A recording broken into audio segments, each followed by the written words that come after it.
আলহামদুলিল্লাহ ওয়াসসালাতু ওয়াসসালামু আলা রাসূলিল্লাহ। আলহামদুলিল্লাহ। প্রিয় বন্ধুগণ, আমরা আজকে জিলহজ মাসের প্রথম 10 দিনের আমল সম্পর্কে জানবো ইনশাআল্লাহ।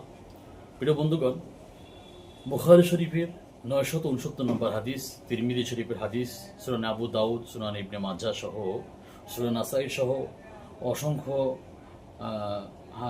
হাদিসের কিতাবের মধ্যে অনেক হাদিস রয়েছে এই 10 দিনের ফজিলত সম্পর্কে। নবী পাক সাল্লাল্লাহু আলাইহি সাল্লাম বলেছেন, এই 10টা দিন জেহাদের রাস্তায় বের হওয়ার চেয়েও গুরুত্বপূর্ণ। হ্যাঁ, যদি যারা জেহাদে বের হয়েছেন, যারা ফিরে আসে নাই, তারা জেহাদি থাকবে। বাকি জেহাদে যাওয়ার চেয়েও এটা আমল আল্লাহর কাছে বেশি প্রিয়। বাকি জেহাদের ডাক আসলে তো অবশ্যই ফরজ তখন জেহাদে যাওয়া। প্রথম 10 দিনকে গুরুত্ব দেওয়ার জন্যই নবী পাক সাল্লাল্লাহু আলাইহি সাল্লাম এই কথা বলেছেন। প্রিয় বন্ধুগণ, জিলহজ মাসে আমরা কি করব? মৌলিকভাবে 3টা কাজ আমরা করব ইনশাআল্লাহ। জিলহজ মাসের প্রথমত আমরা চাঁদ ওঠা থেকে নিয়ে 9 তারিখ পর্যন্ত লাগাতার রোজা রাখার আমরা চেষ্টা করব ইনশাআল্লাহ। প্রতিদিন রোজা রাখার চেষ্টা করব। হযরতে হাফসা রাদিয়াল্লাহু আনহা থেকে হাদিস প্রমাণিত, নবী পাক সাল্লাল্লাহু আলাইহি ওয়াসাল্লাম তিনি 4টা আমল জীবদ্দশায় কখনোই ছাড়েন নাই। তার মধ্য থেকে একটা হলো এই জিলহজ মাসের 1 তারিখ থেকে নিয়ে 9 তারিখ পর্যন্ত রোজা তিনি তরক করেন নাই।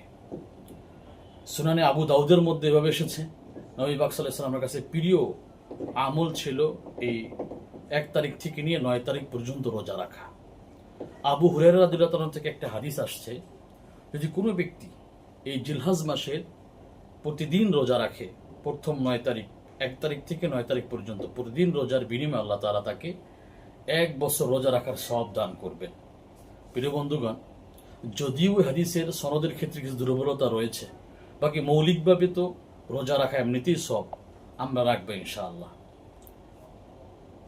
দ্বিতীয়ত, আমরা এই প্রথম দশকে চাঁদ ওঠার সাথে সাথে, চাঁদ ওঠার আগেই আমাদের যে করণীয়, নবী পাক সাল্লাল্লাহু আলাইহি সাল্লাম সাহাবাদেরকে বললেন, তোমরা যারা কুরবানি দিবে, মুসলিম শরীফের 5015 নম্বর হাদিসের মধ্যে এসেছে, নবী পাক সাল্লাল্লাহু আলাইহি সাল্লাম সাহাবাদেরকে বললেন যে, সাহাবারা, তোমরা যারা কুরবানি দিবে, তোমরা হাতের নখ, চুল, অবাঞ্ছিত লোম তোমরা চাঁদ ওঠার আগেই কাটে নেবে।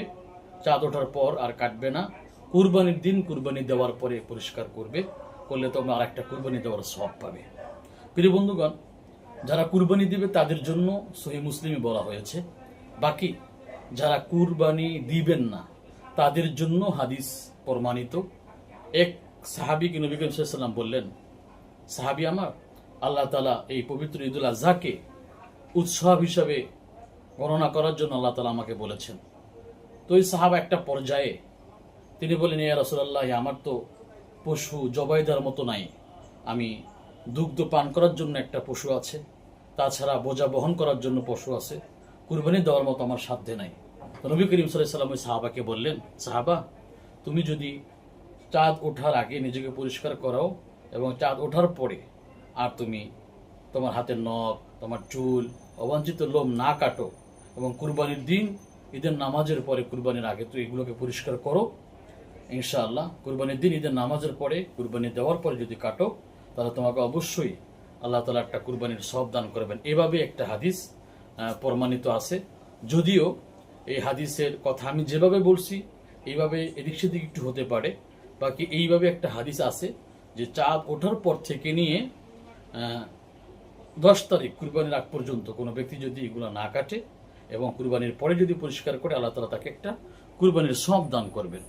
কিন্তু এই হাদিসের ক্ষেত্রে বর্তমান ইউটিউবে অনেক আমাদের আহলে হাদিস ভাই যারা রয়েছেন, তার হাদিসটাকে সনদে দুর্বলতার কথা বলেন। হ্যাঁ, তাদের গবেষণা অনুযায়ী দুর্বল। আমি আপনাদেরকে বলবো, প্রিয় ভাইয়েরা আমার, এই হাদিসটাকে সহিহ এবং হাসান, কবি অনেক বিশেষজ্ঞরা বলেছেন। শুআইব আল-আরনাউত রাহিমাহুল্লাহ, আবু হাকিম নাইসাবুরি রাহিমাহুল্লাহ সহ, সহিহ ইবনে হিব্বান রাহিমাহুল্লাহ সহ অনেকেই বলেছেন এই হাদিসটা সহিহ। সুতরাং আমরা এই আমলটা করতে পারি, যারা কুরবানি দিব না তারাও করতে পারি, আর যারা কুরবানি দিব তারা তো করবো ইনশা আল্লাহ। এগুলো আমরা করব। তৃতীয়ত আমাদের আরেকটা আমল হলো নবম তারিখে রোজা রাখা, যাকে 9 জিলহজ বলা হয়, আরাফার দিন। আরাফার দিন যদি আমরা রোজা রাখি, সহিহ হাদিসে বলা হয়েছে সিয়ামু ইয়াউমি আরাফাতা আহতাসিবু আলাল্লাহি আইয়ুকাফিরা সানাতাল্লাতী ক্বাবলাহু সানাতা আইয়ুকাফিরা সানাতাল্লাতী ক্বাবলাহু ওয়া সানাতাল্লাতী বা'দাহু।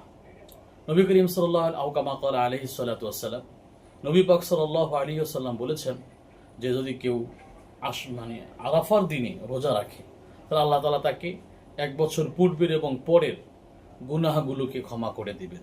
সুতরাং প্রিয় ভাইয়েরা আমার, আমরা এই 10 দিনে বেশি বেশি রোজা, সাদাকা এবং এই যে অবাঞ্ছিত লোম থেকে কাটা থেকে বিরত থাকবো ইনশাল্লাহ। হ্যাঁ, যদি কারো 40 দিন শেষ হয়ে যায় যে এখনো কাটা হয় নাই ভুলক্রমে, তারা তো অবশ্যই পরিষ্কার করবেন, কারণ অন্য হাদিসে এসেছে যদি কোনো ব্যক্তি 40 দিন পর্যন্ত লোম না কাটে তাহলে আল্লাহ তাআলা তার প্রতি রাগান্বিত হন। যাই হোক, সেটা তো আমরা খেয়াল রাখবই।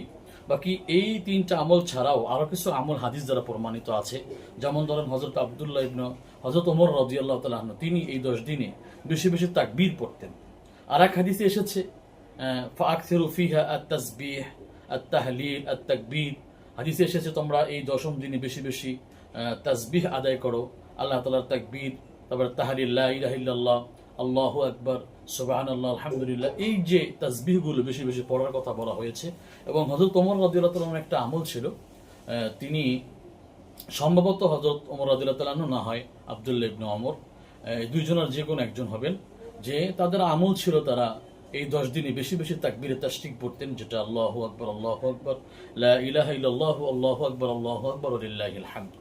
সুতরাং প্রিয় ভাইয়েরা আমার, যদি আমরা পারি কেউ পুরা 1 থেকে 9 পর্যন্ত একদম 9 দিন রোজা রাখবো, যদি না পারি কমপক্ষে আমরা 9ম দিনে রোজা রাখবই ইনশাআল্লাহ। আল্লাহ তাআলা আমাদের সকলকে এই 9টা দিনে বেশি বেশি তাসবিহ, বেশি বেশি তাহলিল, বেশি বেশি তাকবীর, বেশি বেশি আল্লাহ তাআলার জিকির সহ সাদাকা সহ বেশি আমল করার তৌফিক দান করুন। প্রিয় ভাইয়েরা, সতর্কতা স্বরূপ আপনাদেরকে আবারও বলি, কথার মধ্যে যদি ভুল ত্রুটি হয় হতেই পারে, বাকি আমি অবশ্যই ইনশাআল্লাহ ভুলগুলো তো হলে শুধরিয়ে নেব। বাকি আপনাদেরকে আরেকটা কথা আমার বলা প্রয়োজন, সেটা হলো দেখেন, রমজান মাসে বিশেষ করে রাতটাও অনেক মূল্যবান, দিনটাও বেশি মূল্যবান। বাকি এই 10ম দিনে দিনকে আল্লাহ তাআলা বেশি গুরুত্বারোপ করেছেন। আমরা দিনটাকে বেশি কাজে লাগাবো ইনশাআল্লাহ, রাত্র তো লাগাবোই ইনশাআল্লাহ। আল্লাহ তাআলা আমাদের সকলকে আমল করার তৌফিক দান করুন। আমিন। ওয়া আখিরু দাওয়ানা আলহামদুলিল্লাহি রাব্বিল আলামিন।